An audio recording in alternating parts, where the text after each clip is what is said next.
You can't become purposeful unless you believe you were created for a purpose. Who we become is very dependent on who we believe we are. If you believe you're a failure, then of course you will live like one. You need to know who you are, know that you were created by God for a purpose, and you need to know who you aren't.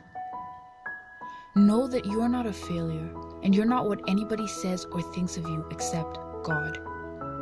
Ask yourself, who am I, and who do I want to become? You can become anything. You can be so much more than you are. You have the power to become anything from an engineer to a teacher, a doctor or a scientist, or even a fashion designer. But what's more, you should ask God what He wants you to become. When I was 13, I had my heart set on a law career. I loved writing and reading and was very outspoken. I felt I was made for law. But when I was about 15, I felt God calling me towards a career in architecture. I was in complete denial. First, I wasn't good at math at all. In fact, I sucked at math. I was so bad at it that I was still in grade 5 math when in all my other subjects I was in grade 9. That's a whole 4 grades behind. Second, I couldn't draw, which were the 2 most important things needed to become a decent architect. But funny enough, since I was around 10, most of my free time was spent on a software called Sweet Home 3D. There I would build little houses and put in furniture without drawing and without math. So I decided to give architecture a shot.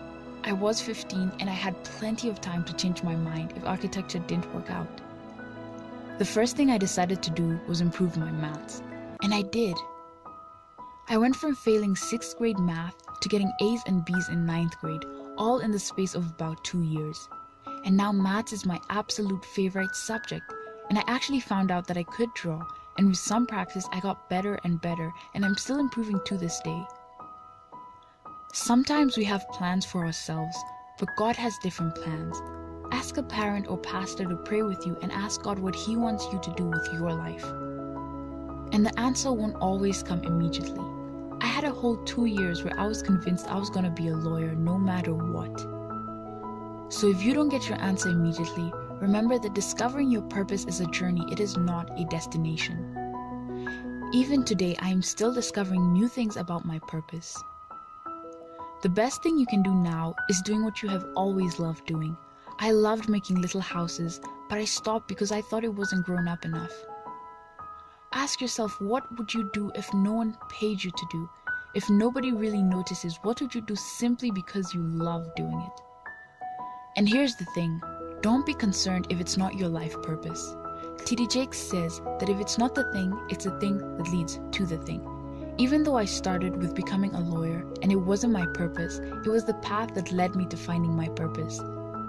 If you love music or drawing or math or English, even if it isn't your life's purpose, God will still work with that to bring you to where you need to be.